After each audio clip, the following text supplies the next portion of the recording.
وقتی که من سال 2008 ماه نوامبر نزد استاد رفتم و از استاد خواهش کردم که استاد عزیز اگر امکان باشد زیر راهبری شما رساله نامزدی خود را من آماده کنم و وظیفه برایم. استاد گفتن هر شاگردی که من میگیرم در نزد او 3 شرط میمونم.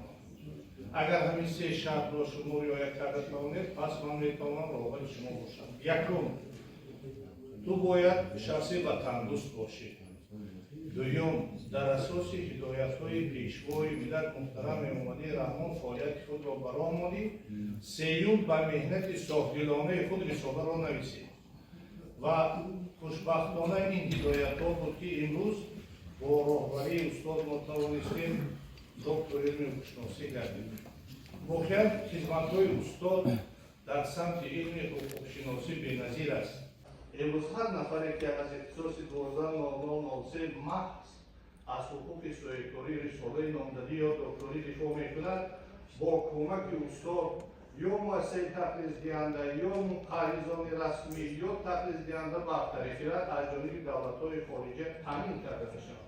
اندر دل سعادت راهم کشاده عمر بخشیده شکر و عزم و اراده عمر در سین 35 بگشاده عرش معنا اندر جهان فضلم افزوده تمنا مردی نجیب و فاضل هم رهنما و عاقل دستم گرفته بردی تا بر جهان نائل راهم فدای نامت استاد بی‌بهایم هستم صدای رامت استاد بی‌بهایم از دانیال بشنو فتح مراد هستی بگرفتم داید عرش سواد هستی.